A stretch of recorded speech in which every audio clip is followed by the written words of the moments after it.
Seguimos avanzando en la historia tal y como nos la presenta el precioso libro El conflicto de los siglos. En el capítulo de hoy, en la encrucijada de los caminos.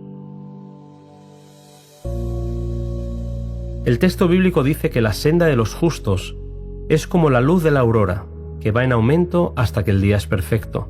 Proverbios 4:18. En este caminar por la historia iba a aparecer Lutero, el más distinguido reformador de la cristiandad. Como religioso, Lutero se acostaba a veces con el corazón angustiado, pensando con temor en el sombrío porvenir y viendo a Dios como un juez inexorable y un cruel tirano más bien que un bondadoso Padre Celestial. Servía a un Dios al que no conocía, puesto que, a pesar de haber completado sus estudios teológicos, no tenía acceso a la Biblia. Cuando descubrió una Biblia latina en la biblioteca de la universidad, un sincero deseo de librarse del pecado y de reconciliarse con Dios le indujo al fin a entrar en un claustro para consagrarse a la vida monástica.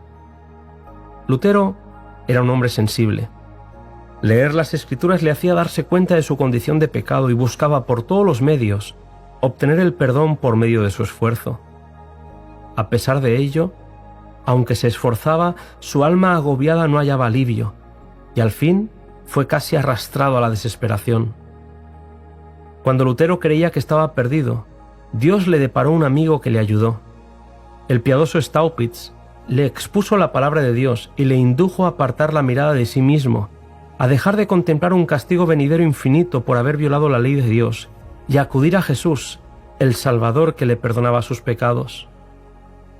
Contemplar a Jesús otorgó gran alivio al angustiado sacerdote que comenzó a enseñar en la Universidad de Wittenberg. Fue en un viaje a Roma donde comenzó a ver la corrupción del clero y los vicios e iniquidad con la que éstos se comportaban. Su corazón desfallecía de espanto. Había en la ciudad unas escalinatas que según la tradición eran las que había subido Jesús ante Pilato. Como penitencia y tradición, Lutero las estaba subiendo de rodillas cuando vino a su mente el texto de Pablo: el justo vivirá por la fe. Romanos 1:17. Elena White escribe: desde entonces vio con más claridad el engaño que significa para el hombre confiar en sus obras para su salvación y cuán necesario es tener fe constante en los méritos de Cristo. Su corazón se alejó de Roma para siempre y se convirtió a partir de aquel momento en el príncipe de la Reforma, estableciendo los principios vitales que le darían fundamento. Comenzó una lucha que haría temblar el poder papal en los países europeos. El tráfico de indulgencias y las compras del perdón enfurecían al reformador que veía cómo se vendían las bulas papales, no solo a favor de los vivos, sino también de los muertos. Leemos: en el instante en el que las monedas resonaran al caer en el fondo del cofre, el alma por la cual se hacía el pago escaparía del purgatorio y se dirigiría al cielo.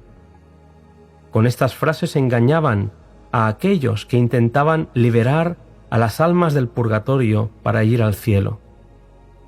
La predicación de Lutero condenaba estas prácticas y los romanistas condenaban el mensaje de Lutero a favor de la gracia divina como único medio de perdón. 95 tesis contra las indulgencias fueron escritas por este reformador y colgadas en las puertas de la Catedral de Wittenberg como invitación a un debate, pero nadie aceptó el desafío.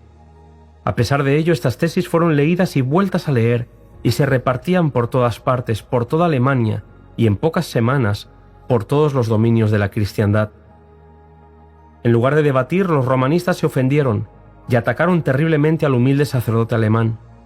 Incluso aquellos teólogos que veían con simpatía las tesis luteranas se negaron a apoyarlas por el cambio que eso supondría en su economía, ya que todo el negocio de Roma con las bulas e indulgencias enriquecía muchísimo al clero.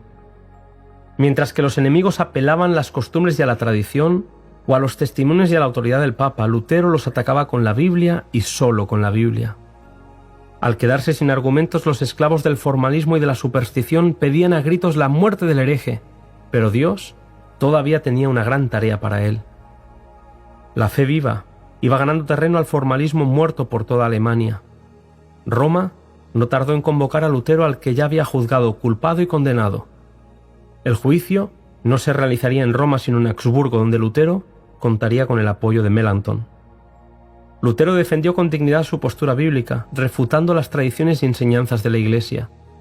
Los enemigos de la verdad ardían en rabia al ver la claridad con la que el molesto hereje presentaba sus argumentos. A pesar de todo, Lutero seguía sosteniendo la Iglesia romana y no había pensado en separarse de la comunión con ella.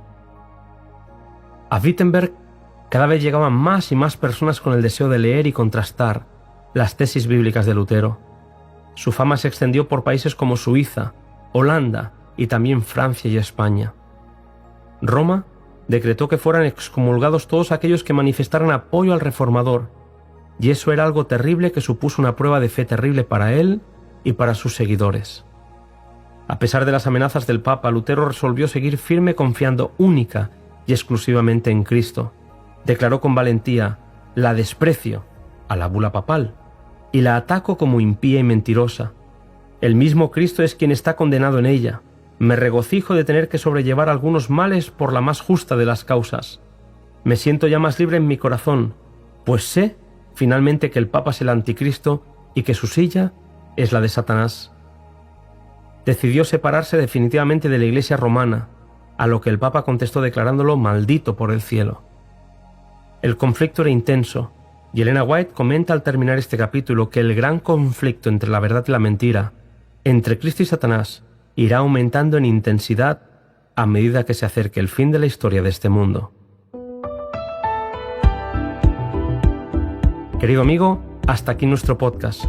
Seguiremos hablando de Lutero en el siguiente, cuyo título es Un campeón de la verdad.